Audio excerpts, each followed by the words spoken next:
तो दोस्तों नमस्कार। आरपी एजुकेशन चैनल में आपका स्वागत है। आप इस पर लाइक और सब्सक्राइब कर लीजिए। आज बात करेंगे उत्तर प्रदेश के पेंशन लाभार्थियों के लिए एक बहुत बड़ी खुशखबरी सामने आई है। अगर आप अपने परिवार में कोई वृद्धावस्था पेंशन, विधवा पेंशन, दिव्यांग पेंशन ले रहा है लाभ, तो उसके लिए कुछ नई खबर आज निकल के सामने आई है। तो सबसे पहली खबर है कि पेंशन राशि में बढ़ोतरी की गई है। तो अभी उत्तर प्रदेश की सरकार द्वारा पेंशन लाभार्थियों को 1,000 रुपये प्रति माह के हिसाब से पेंशन दी जा रही है। यानी हर माह लगभग 3,000 रुपये की, हर तिमाही लगभग 3,000 रुपये की किस्त आती है। तो कुल मिला के आर्थिक सहायता 12,000 रुपये सालाना होती है। ठीक है। तो ताज़ा जानकारी के अनुसार ये है कि 1,500 रुपये प्रति माह कर दिया गया है, जो कि योगी आदित्यनाथ ने बजट में आपको बताया था। जो लास्ट मंथ बजट आया था उसमें ये बताया गया था कि 45 रुपये तिमाही के हिसाब से किस्त दी जाएगी, जो कि अप्रैल के माह से दी जानी है।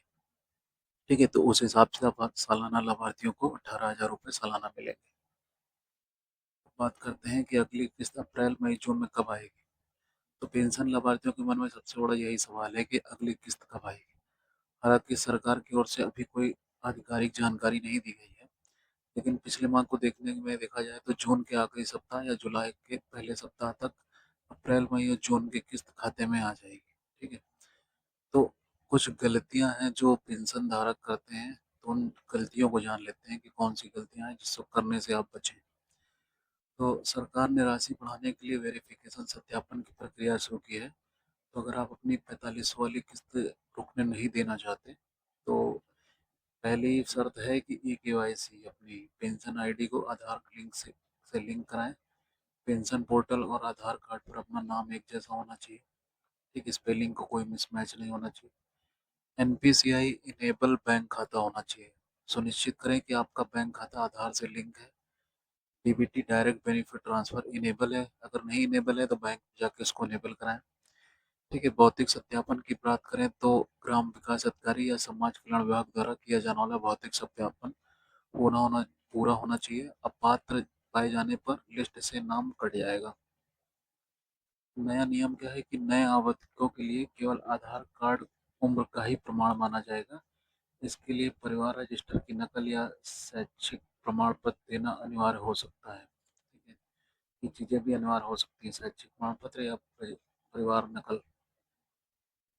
अब अपना स्टेटस कैसे चेक करें कि अगर आपकी पेंशन रुकी हुई है या आप देखना चाहते हैं कि आपकी केवाईसी पूरी है नहीं, तो नज़दीकी जन सेवा केंद्र जाकर अपना स्टेटस चेक कराएं।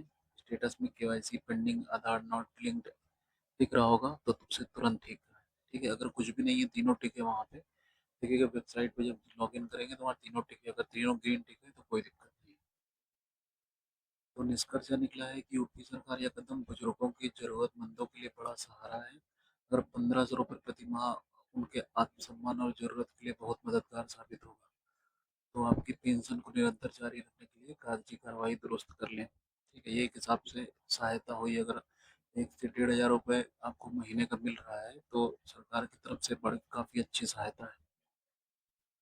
अब बात करें कि यूपी वृद्धा पेंशन में नया रूल क्या आया है कि आधार रिजेक्ट हो गया है तो नियम क्या है उसके। तो अगर आपका उत्तर प्रदेश के निवासी हैं और वृद्धावस्था पेंशन का लाभ ले रहे हैं, अगर हाल ही में आवेदन किया है, तो ये खबर काफ़ी महत्वपूर्ण है आपके लिए। तो लाभार्थियों के लिए वेरिफिकेशन प्रक्रिया में बड़े बदलाव किए गए हैं। ठीक है। अब पहला बदलाव क्या है कि इस ब्लॉग में हम जानेंगे कि दस्तावेज में क्या ब्लॉक चेंज किए। तो आयु प्रमाण, एज प्रूफ के लिए अब आधार मान्य नहीं होगा। ठीक है। जैसा हमने ऊपर भी बताया था, एज प्रूफ के लिए अब आधार मान नहीं है। सरकार द्वारा किया गया सबसे बदलाव है कि आधार कार्ड को उम्र के प्रमाण के रूप में स्वीकार नहीं किया जाएगा। आधार केवल आइडेंटिटी के लिए इस्तेमाल होगा। ठीक है। आपको सत्यापन के लिए कोई एक दस्तावेज देना होगा। परिवार रजिस्टर की नकल, 10वीं कक्षा की शैक्षणिक प्रमाण पत्र या कोई अन्य सरकारी प्रमाण पत्र जिसमें आपकी जन्म तिथि अंकित हो। तो वही बात करें कि पेंशन की राशि में बढ़ोतरी का अपडेट क्या है, तो जो कि ऊपर हमने बताया कि 3,000 रुपये तिमाही मिलती है, जो बढ़ा 1,500 रुपये के हिसाब से 45 रुपये तिमाही हो जाएगी। वही खबर है, बैंक सीटिंग और एनपीसीआई सीटिंग जरूरी है। अब ये बैंक में एक बार जाके आप चेक जरूर कर लें। जिस भी खाते में आपका पैसा आता था वहाँ एनपीसीआई सीटिंग होनी चाहिए। और बैंक अकाउंट में एनपीसीआई लिंक हो, आधार सीडिंग इनेबल होना चाहिए। तो आपके खाते में लगातार देख रेख करते रहें, अपना स्टेटस लॉगिन करें, एक्टिव इनएक्टिव चेक करें। ठीक है, अगर आपकी किस्त नहीं आई है तो अपने 6 माह पहले फॉर्म भरा था, अभी तक पहली किस्त भी नहीं मिली, तो ये 3 काम तुरंत करें आप। पेंशन स्टेटस लिस्ट में नाम चेक करें। ठीक है, पेंशन स्टेटस लॉगिन करके आपको देखना है तीनों टिक है या नहीं। एज प्रूफ दस्तावेज विभाग में अपडेट करवाएं। ठीक है, एज प्रूफ अपना अपडेट कराएं। बैंक जाकर आधार सीडिंग का स्टेटस चेक करें। सरकार का उद्देश्य केवल पात्र व्यक्तियों को भी पेंशन पहुंचाना है। यदि आप चाहते हैं कि पेंशन बिना किसी रुकावट के मिलती रहे तो जल्द से जल्द अपने दस्तावेज दुरुस्त कराएं। ठीक है, सारी चीज़ें हम करवा लें। फिर भी अगर कोई दिक्कत होती है तो नीचे कमेंट करें, मैं उसके बारे में सॉल्यूशन आपको बताऊंगा। धन्यवाद।